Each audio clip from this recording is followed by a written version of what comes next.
Is this the police? Please come immediately. I have something urgent to discuss. On my wedding day, I was in an accident. My much-anticipated marriage to my beloved Chase. I had been looking forward to this day for months. Thankfully, it wasn't a major accident, but I had to be hospitalized for examination, leading to the cancellation of our wedding. I was incredibly frustrated and found myself hating the other party involved in the accident.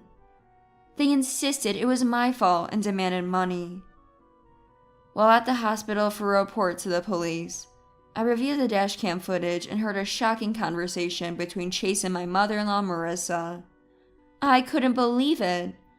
I immediately reported it to the police. My name is Frederica. I'm 30 years old. I usually work in an office. I met Chase 3 years ago. He was a regular at a bar I went to with my friend Alicia from work. I'm usually shy and don't typically drink with strangers, but that day I was drunk after drinking for a long time. I don't remember clearly, but at some point I started talking to Chase, who was sitting next to me. We ended up drinking with Chase, Alicia, and the bartender David until the morning. By the time we left, I felt as if we had been friends forever. We exchanged contact information that day and started going out drinking together frequently. After work, I'd often go to the bar with Alicia, and before I knew it, I became a regular. We'd barbecue, go on trips, and it felt like I was back in my college days. Spending so much time together, I began to develop feelings for Chase. He might be a bit crude at times, but he always made us laugh with his sharp wit. Whenever we talked about going on a trip, he was the one to arrange hotels and transportation. I didn't take long to fall for Chase, who was both funny and dependable. At that time, I didn't know what Chase thought of me. I was afraid to express my feelings to Chase, worried it might ruin our friendship among the four of us, so I kept my feelings to myself, not even telling Alicia. Months passed as we continued our regular outings, and one day as we were all drinking, "We've decided to date," Alicia suddenly announced. Alicia was now in a relationship with David. I was shocked, as I hadn't noticed at all. Then she continued, "Frederica and Chase should date too. It's obvious you both have feelings for each other," she said. I never thought Chase liked me, so I was blushing and speechless when Alicia said, "Alicia always knows everything." Chase laughed and said, "I like you, Frederica. Will you go out with me?" As he reached out his hand to me, I nodded and held Chase's hand. I felt like I was in a dream and started to cry. "Wow, Frederica is crying!" exclaimed Alicia, and everyone laughed. We successfully started dating that day. Afterward, the four of us hung out less, and I spent more time with Chase. Every day with Chase was filled with happiness. We traveled to various places and created many memories. Around the time we were about to celebrate our 3rd anniversary, Alicia and David announced they were getting married, and I was as happy as if it were my own. We planned to celebrate by going out for drinks, but Chase said he had to work late and ended up not coming. I waited until late at night, but he never showed up. I started feeling that Chase was becoming distant and cold. "I waited for you yesterday. It was a celebration. You could have at least shown your face," I told him over the phone the next day. "It's work. Can't be helped. I've sent my congratulations," he replied coldly. I began to think about my future with Chase. Of course I loved him, and despite his coldness, he could still be the funny and reliable man I fell in love with. Maybe it was just a rough patch. However, I was turning 30 and thought that if we weren't going to marry, maybe it was better to break up than to continue a stagnant relationship. A few months later, Chase suddenly became kind again. Maybe it was just a rough patch after all, and I felt relieved. "It seems we might have been going through a rough patch recently. How about we go on a trip on the next long weekend?" I suggested. Chase seemed to think the same and was happy. "Of course, it's getting cold, so let's go skiing." I replied, and we discussed where to go. Once we decided on the location, Chase had already arranged the accommodations and transportation, just like the first time we traveled together. It made me feel nostalgic. I was looking forward to the trip more than anything. On the day of the trip, we stayed at a hotel and went sightseeing. Laughing with Chase, I enjoyed a relaxed time and realized again how much I loved him. That night as we drank together, we reminisced about everything since we'd met. Life has been so fun since I met Chase, I thought sincerely. Then, I want to make more memories with you. Frederica, will you marry me? Chase asked, reaching out his hand to me. Without hesitation, I took Chase's hand. It was just like when we started dating. And so we decided to get married. Just imagining our married life ahead made me incredibly happy. After deciding to marry, there was so much to do, like greetings and wedding preparations. It was busy. Chase was very cooperative, and we spent nights discussing and deciding various things over drinks. Chase's father had passed away due to illness when Chase was in elementary school. His mother, Marissa, is very much like Chase, talkative and funny.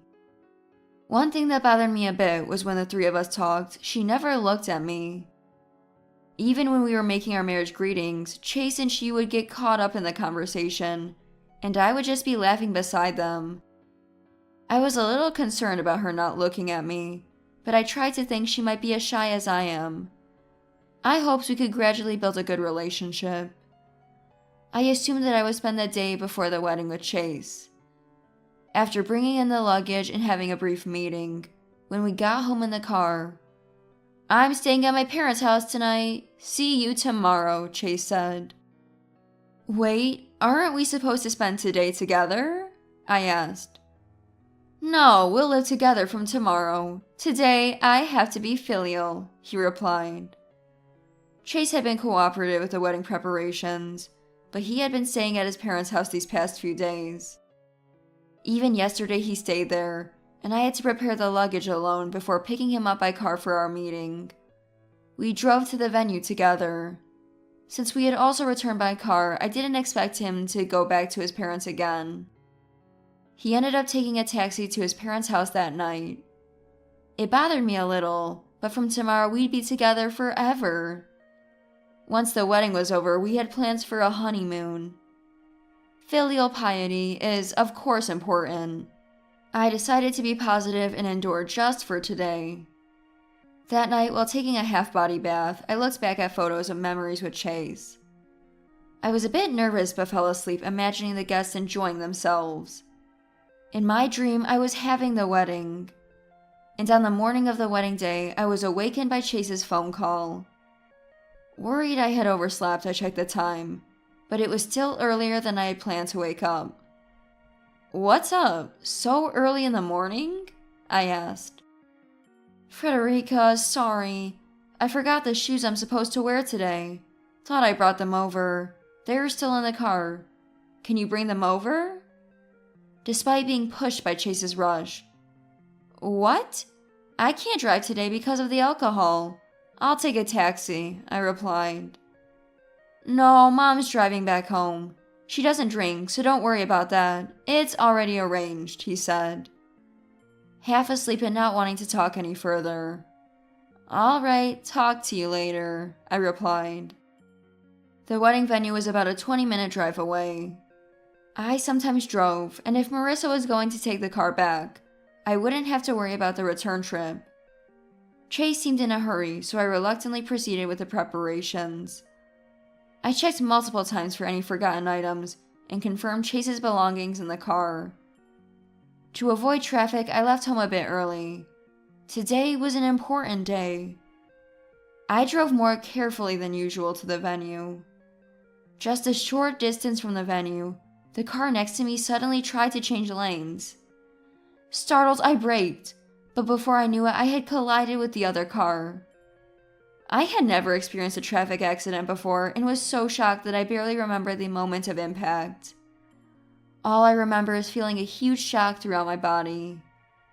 I was in pain, but fortunately I was conscious. The other driver was a young man. "Hey you, that was dangerous.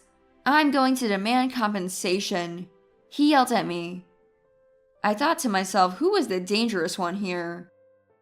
I didn't have the energy to argue back. He didn't seem to be injured. "Please call the police," I managed to say. He appeared to be calling the police. Soon, both the police and an ambulance arrived. Before I knew it, I was crying. I could hear the other driver telling the police it was my fault from a distance. I knew I needed evidence, so I mustered all my strength to take out the SD card from the dashcam and put it in my pocket. I have a wedding to attend later today. I remember telling the paramedics repeatedly, though I don't remember much. The next thing I knew, I was on a hospital bed. "Frederica, are you okay?" I heard Chase's voice and opened my eyes. "Yeah, I'm okay. What about the wedding?" I asked. "It's been called off. You've been in an accident after all. We can always do it another time," Chase replied. At that moment, I burst into tears. "It's okay not to have the wedding today. Being healthy is more important. You'll need to stay a few days for tests," he comforted me, but he seemed oddly calm about the wedding being called off. I couldn't help but wonder if Chase really felt nothing about canceling the wedding. I had broken a rib and had some bruises, but because I hit my head, I needed further tests. After Chase left, Alicia called me. "Frederica, are you okay? I heard from Chase. If you need anything, I'll bring it to you," she offered. "Alicia, thank you. I'm a bit sore, but I'm okay. Can you bring my laptop?" I asked, suddenly feeling the need to check the dashcam footage. Your laptop? Okay, I'll bring it right away."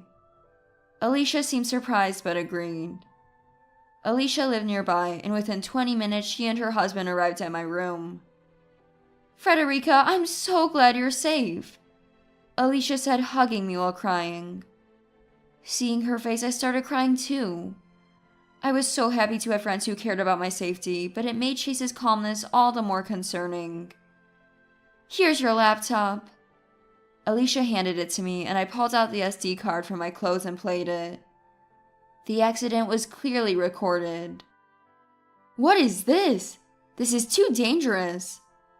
Alicia was angrier than I was. "That guy blames me for the accident. I have to submit this evidence to the police," I told her. We talked about what happened during the accident and how the wedding was called off. I felt down, but talking to Alicia and her husband made me feel a bit better. The video from the SD card continued to play in the background, and I didn't notice until an unbelievable conversation between Chase and Marissa started playing. It was from the day before the wedding. "This is where my junior is going to ram into us. I told him to really go for it, so it should be fine," Chase said. "Chase, you're clever. This means we're getting money, right?" Marissa replied. "Yeah, she's got plenty from her parents' inheritance." "Did you check how much?" Despite our cheerful chatting earlier, the mood in the room suddenly turned heavy. "No, I don't want to hear any more." Alicia panicked and stopped the video. Was that accident targeted at me? I was in a state of panic. I couldn't believe it. "Anyway, let's call the police," Alicia said, and I reported to the police. "Hey, is Chase the type of person to do something like this?" Alicia asked her husband David while waiting for the police. "No, we only met him as a bartender and customer. I don't know anything about his private life," David replied. Indeed, we had hung out a lot, but none of us really knew about Chase's upbringing or the life he had led. Even while dating, Chase was someone who rarely talked about himself. Minutes later, the police arrived, and I showed them the video. I explained the situation of the accident and expressed my desire for a thorough investigation. The police took the SD card with them. After the police left, Chase entered my hospital room. "Hey, Alicia's here too." "Frederica, that's good. I brought your things," Chase said nonchalantly. Take your things and get out now. I don't want to see your face. I'm calling off the wedding. This is an engagement breakup. I cried out loudly to Chase. What? Are you emotionally unstable because of the accident? Chase looks confused. Quickly, it seems like she's really shocked by the accident. She's been like this for a while. Can you leave for today and we'll talk later? Alicia said. All right, I'll leave for now and let's talk when things have settled, Chase said and left the room easily. I wanted to confront him more, to ask him why he had such a conversation with Marissa, and to hope he'd deny it. But the police had asked me not to say anything to Chase for now, as it might hinder the investigation. Overwhelmed by emotion, I ended up crying out loud. Alicia managed to cover for me. I explained the situation to the hospital, got my room changed, and made sure Chase would not be allowed to visit. Alicia, concerned about my mental state, came to visit for long hours every day. Though I was deeply shocked, her presence was comforting. On the morning of my discharge day, the police called.